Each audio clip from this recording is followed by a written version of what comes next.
像是陶晶莹，55岁，她因为喉咙不舒服去看医生，发现说她的食道出问题，那么就是胃食道逆流、胃酸逆流造成灼伤的，而且医生也跟她讲说，你如果这样长期的慢性发炎的话，可能会变成癌症。好，再来看到年纪轻轻37岁的王思平，她是很喜欢喝蜂蜜柠檬水嘛，因为这样的话觉得可以养颜美容，但她后来发现说喝完之后肚子痛啊、打嗝，检查之后发现是胃破皮，就是有胃溃疡的现象。还有就是一个女孩子啊，她过瘦，30岁而已，腹部肌肉太少，所以呢，她也有胃食道逆流的毛病。好，所以一开始我们就请教一下钱医师了。我们看到这3种状况，可能呢观众朋友也有啊，一个就是喉咙不舒服才发现有问题，再来就是喝太酸了，另外是太瘦了。好，这3个是不是可以帮我们稍微解释一下？我们现在讲说胃食道逆流的人为什么越来越多？主要是因为变胖，吃太多，吃太饱。因为变胖，对。对，可是这3位看起来都不胖。对啊，都很瘦啊，一个比一个瘦啊。所以他们可能是有其他的原因。哦。对，那比如说，像我们资深艺人的话，他可能是因为工作太忙，吃太快，有时候3餐不定时，对，压力大。压力大啊，这个也会造成胃食道逆流，只是他没有想到是因为会造成喉咙痛。我们的胃酸也会逆流到咽喉这个地方，造成喉咙痛的症状哦。哦。那另外的话，就是有些人美白，就想说多补充维生素 C， 他常喝柠檬水啊。我在临床上也会遇到这样子的病患，就是说他长期就是泡一杯柠檬水当水喝，对啊，柠檬汁嘛。那其实长期喝下来还是会造成胃发炎，而且有一些是一早起来空腹他就开始喝了，对不对？对，因为大家会有个概念，就是说，就以前有一个讲法，就是说，好像这个是柠檬是比较酸性，到肚子里面变碱性。对，事实上还是酸的啦，还是酸的，这骗人，还是会酸的。对，所以说可能还是建议就是不要空腹喝啦。当然柠檬是好的食物啦，好，但是就不要空腹，长期喝还是会慢性的胃发炎。好，那为什么太瘦也会胃食道逆流？这个大家可能没有想到啊，因为就是说我们在有一部分的人，他的胃食道逆流是因为他胃下垂引起的，而且这个胃下垂最常发生在年轻的女生身上，而且是比较瘦的。我们就以为是说比较胖的啦，或者是姿势不良的人容易胃下垂。但是瘦的人，因为他肚子里面缺少运动，缺少腹肌，缺少韧带去支撑这个胃，所以容易变形，很容易下垂。下垂之后呢，食物就装得很多，就没办法顺利的胃排空。这样时间久了，他只要一躺下来，胃里面的食物就会逆流到食道。所以这个病患我们可以看一下这个图，就是说他的胃本来是在红色这个区域，就是正常的胃大概在这个地方。像这个白色有箭头指的，是指胃已经下垂到骨盆腔。这也差太多了，本来胃在这里就已经垂到下面了。对，已经到骨盆腔这个地方的话，所以他常常觉得说腹胀，其实他的腹胀是因为胃下垂。那像这样子的病患，他如果躺下来的时候，胃里面的东西马上就会全部逆流到食道去，所以太瘦的时候也可能胃食道逆流。他如果说稍微练腹肌，会不会好一点？会好很多啊，所以等一下许学看怎么练腹肌。哇，这很重要。我先问一下 Terry， 你有那个胃食道逆流的毛病吗？会啊。就如果在录节目啦，第一个从精神层面是太紧张，压力大。对，因为以前我们可能一个表演，然后可能要练舞，又要排舞，又要唱，又要跳，所以你可能在那个吃饭的状态，像刚刚倩萍姐讲的，我可以5分钟吃完一颗便当。对，其实我们记者也一样啊，一边写稿一边在那边，然后一边还要接电话干嘛的，也是很忙。对，然后再来就是说，如果在运动之前呢，没吃东西或者吃太多，其实也会。而且也有人讲说，在健身的时候，好像如果说力气用的不对的话，有的时候也是会胃食道逆流。会的，而且大部分都会有一个错觉，就是说我用力的时候要憋气，所以一直憋气，一直。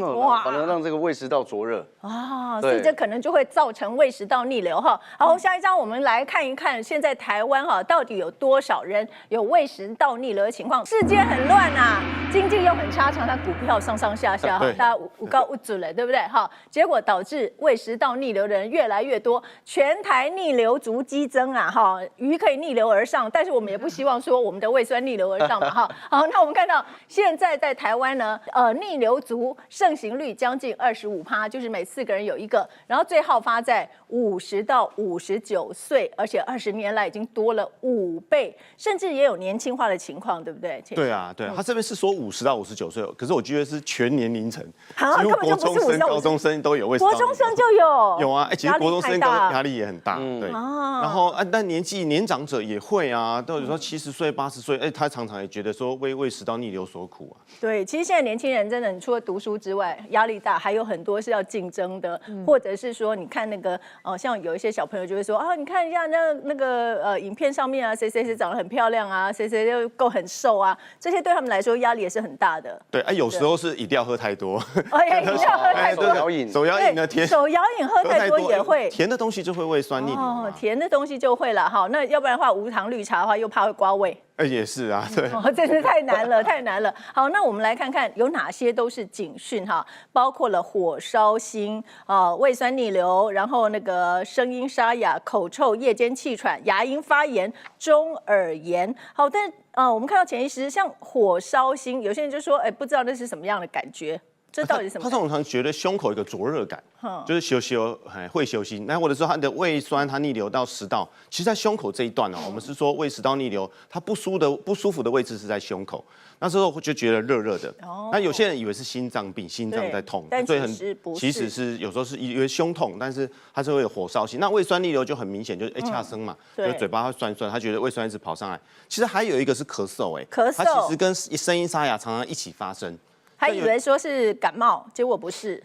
对，通常有时候讲话讲一讲就开始咳起来，对啊，或者是就觉得说，最近不知道为什么声音就比较沙哑，那这是因为有时候胃酸逆流一直反复的逆流到声带这附近，造成声音沙哑，而且胃酸也会刺激我们的气管，诱发这个咳嗽。那口臭有人想说是没刷牙吧，就没想到是因为跟胃有关了，跟胃消化不良有关。那其实我们逆流上来的，除了胃酸之外，一些气味也会跑上来，就是一些发酵不完全或者是有些消化不完全的食物，有时候会逆流上来。那为什么中耳炎跟它也有关？有就因为我们咽口有一个叫做耳咽管，它胃酸逆流到咽口，或者是我们叫胃蛋白酶逆流到我们的咽口的地方，它会顺着我们耳咽管到中耳，引起中耳炎。好，所以意思是不是就是说，如果我们有这样的症状出现的话，这都很可能是警讯。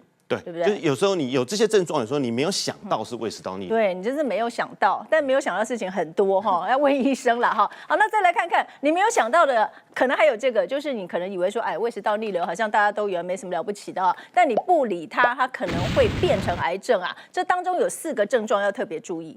这就提醒了，就尤其像吞咽困难有时候吞咽困难，胃食道逆流引起的吞咽困难，大部分是在胸口下段这个地方，因为毕竟比较靠胃，那这个地方病变的比例比较高。所以你东西吃下去停到这边会停住的话，这个要考虑是已经有食道癌了。哇！像癌症出现那种就会有体重减轻贫血像我们讲血便就是指说，你食道有长癌症，甚至有人单纯胃食道逆流引起食道溃疡，他就可能出血像有病患，他就是因为出血，后来才发现是很严重的胃食道逆流。当然，胸痛的话，就是一般的食道真的是长癌症会胸痛。好，原来是这样。所以如果出现这4个症状的话，这已经是可能癌变了，对不对？好，那这当中我也要请问一下，因为很多人会说，在早上空腹这个时候喝咖啡，这样也会造成胃食道逆流吗？喝咖啡会对，但是有些人不会，空腹喝特别容易会，对跟你喝的咖啡有一点关系。那如果说喝拿铁，是不是比美式要好一点？拿铁会好一点，主要是说2个原因我们的咖啡呢，咖啡因它会让我们的下食道括约肌放松。就会比较开，比较松弛胃的比较容易逆流上来。另外，咖啡因也会增加胃酸分泌，所以如果你空腹喝，如果你吃点早餐，我想会好很多。保健食品呢？保健食品，像有些保健食品的确需要空腹吃。我们保健食品有很多种嘛，像 B 群这一类的，大概都需要空腹吃。那铁剂也需要空腹吃，但那个不会伤胃。那个其实还不太会。明华，我不知道你会不会这样，就是有一些人他可能就是早上要出门之前，他想说我今天的保健食品还没吃嘛出门之前赶快一大把全部就吃进去，那这样会不会造成胃食道逆流？基本上几率不高啦，除非是说他本身可能胃压缩或者是腹腔比较压力比较大的时候可能才会，但是基本上因为我们吃保健食品不可能喝太多水嘛，所以其实正常的使用其实不会有太大问题。好，那接着我们就要请教潜医师了如果说我们真的不管它，是不是会造成全身有各个地方发炎？那这些慢性发炎的症状就会导致心肌梗塞，甚至罹患其他的癌症。其实会发现，你会胃食道逆流，就代表你的生活或饮食习惯出了问题，大部分都合并肥胖，或者是血糖高、糖尿病这些症状，它都一起发生的。一起发生。那有些人常常因为长期的胃食道逆流之后呢，晚上睡不好。失眠，失眠之后你会越来越胖哦。有时候会有些人会合并呼吸中止症，所以有些心脏啊、肺部啊，它这些功能也会长期受到影响。当然就不要提到是说可能会造成食道癌，我们反复的胃食道逆流会增加食道癌的风险。那有提到像咽喉癌啦、牙齿损伤，这个都可能会出现。好，那这边有一个就是食道发炎、食道狭窄，还有巴洛氏食道，这是什么意思？这个是说我们的食道的黏膜下端是靠近胃的地方呢，因为胃酸的反复的逆流到食道，它的黏膜会病变，会变色，颜色不太一样。像我们做内视镜的时候会发现，有些人的胃食道逆流时间久了之后，它的下端的黏膜它整个会变直了，会变成一个叫巴瑞特氏食道。或叫巴洛特氏食道，那这样子的话，它会增加食道癌，它就会容易病变成食道癌。哦，容易病变成食道癌，所以真的不得不防。